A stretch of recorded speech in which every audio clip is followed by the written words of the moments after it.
पाठ 9। जगदीश चंद्र बसु। भारत की भूमि पर अनेक महान वैज्ञानिकों ने जन्म लिया है। जगदीश चंद्र बसु एक ऐसे ही वैज्ञानिक थे। इन्होंने वनस्पति विज्ञान के क्षेत्र में अपनी अद्भुत खोज से भारत को विश्व भर में ख्याति दिलवाई।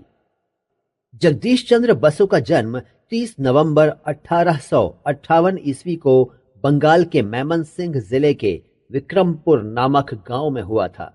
यह स्थान अब बांग्लादेश में है। इनके पिता का नाम भगवान चंद्र बसु था। वे फरीदपुर जिले में एक बड़े सरकारी अफसर थे। इनकी माता कर्तव्यपरायण एवं धार्मिक महिला थीं। इनके पिता बड़े ही उदार मन व्यक्ति थे। उन्होंने अकाल पीड़ित लोगों की सहायता के लिए अपनी संपूर्ण संपत्ति बेच दी थी। जगदीश चंद्र की प्रारंभिक शिक्षा इनके पिता द्वारा स्थापित एक प्रारंभिक पाठशाला में हुई। भगवान चंद्र बसु एक बड़े अफसर थे।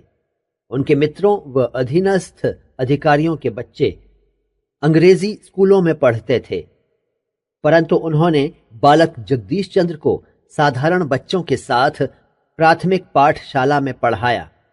इसी पाठशाला में पढ़ते हुए जगदीश चंद्र के मन में प्रकृति के प्रति राग उत्पन्न हुआ।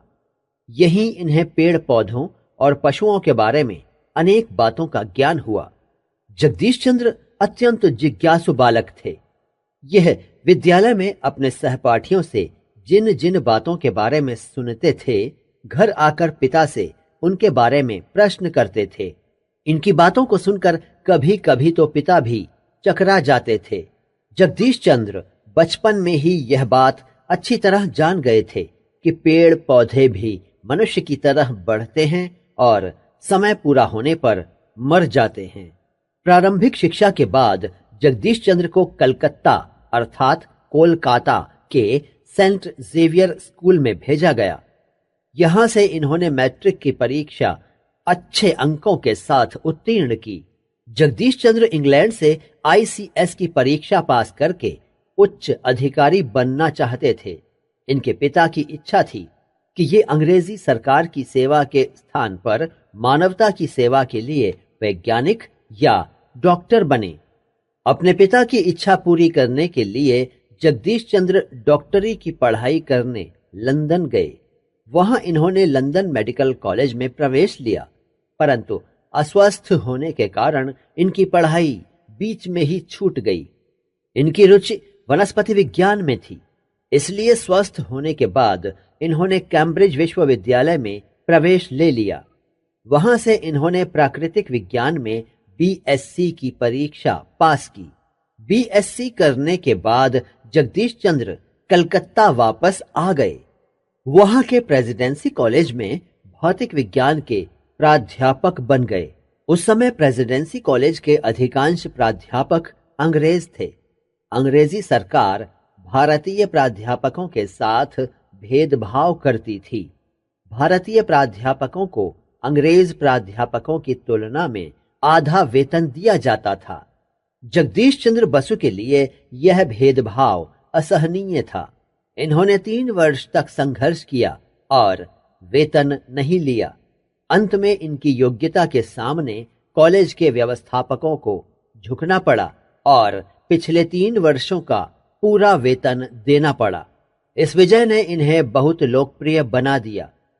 जगदीश चंद्र ने अपने घर में एक छोटी सी प्रयोगशाला भी बना रखी थी। अध्यापन कार्य के बाद ये अपना अधिकांश समय इसी प्रयोगशाला में बिताते थे। यहाँ इन्होंने विद्युत विकिरण पर खोज आरंभ की और एक ऐसे यंत्र का आविष्कार किया जिसकी सहायता से विद्युत चुंबकीय किरणों से संबंधित खोज की जा सकती थी। इस आविष्कार ने इन्हें विश्व भर में ख्याति दिलाई। इस खोज के लिए उन्हें DSc की उपाधि प्रदान की गई। सरकार ने इन्हें अनुसंधान के लिए 25,000 रुपए वार्षिक अनुदान भी दिया। इस खोज के लिए इन्हें देश विदेश में सम्मानित किया गया। इन्होंने इंग्लैंड, फ्रांस और जर्मनी जाकर अपने यंत्र का प्रदर्शन किया। सन 1903 ईस्वी के पश्चात ये अपना अनुसंधान पौधों की चेतना पर करने लगे। कई वर्षों तक अथक परिश्रम करने के बाद इन्हें सफलता मिली। इन्होंने यह सिद्ध कर दिखाया कि पौधों में भी अन्य प्राणियों की तरह जीवन धारा प्रवाहित होती है। वे शीत से सिकुड़ते हैं। मादक द्रव्य देने पर इन्हें भी मनुष्य के समान नशा हो जाता है। विष से उनकी मृत्यु हो जाती है।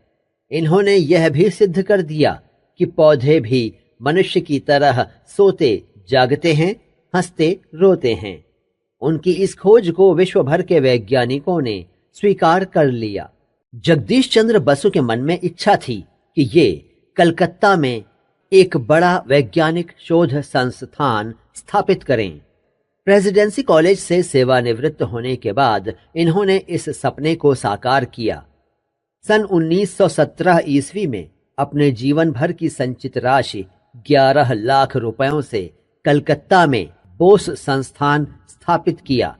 उसके उद्घाटन के अवसर पर भाषण देते हुए इन्होंने कहा था, इस संस्थान की स्थापना का उद्देश्य वैज्ञानिक ज्ञान का विस्तार करना है। इसकी स्थापना करके मैंने भारत की प्राचीन परंपरा का पालन किया है। जिस प्रकार 2500 वर्ष पूर्व नालंदा और तक्षशिला में विदेशी छात्र ज्ञानार्जन के लिए आते थे, अब इस संस्थान में आएंगे। यह संस्थान आज वैज्ञानिक अनुसंधान का प्रमुख केंद्र है और विश्वविख्यात है। 23 नवंबर 1937 ईस्वी को भारत के इस महान वैज्ञानिक का देहांत हो गया। शब्दार्थ, वर्ड मीनिंग। ख्याति, प्रसिद्धि, फेम। कर्तव्य परायण, कर्तव्य का पालन करने वाला, ड्यूटीफुल। उदार मन, जिसके मन में उदारता भरी हो, जेनरस। अधीनस्थ, अधीन काम करने वाला, सबॉर्डिनेट। राग, प्रेम, अफेक्शन।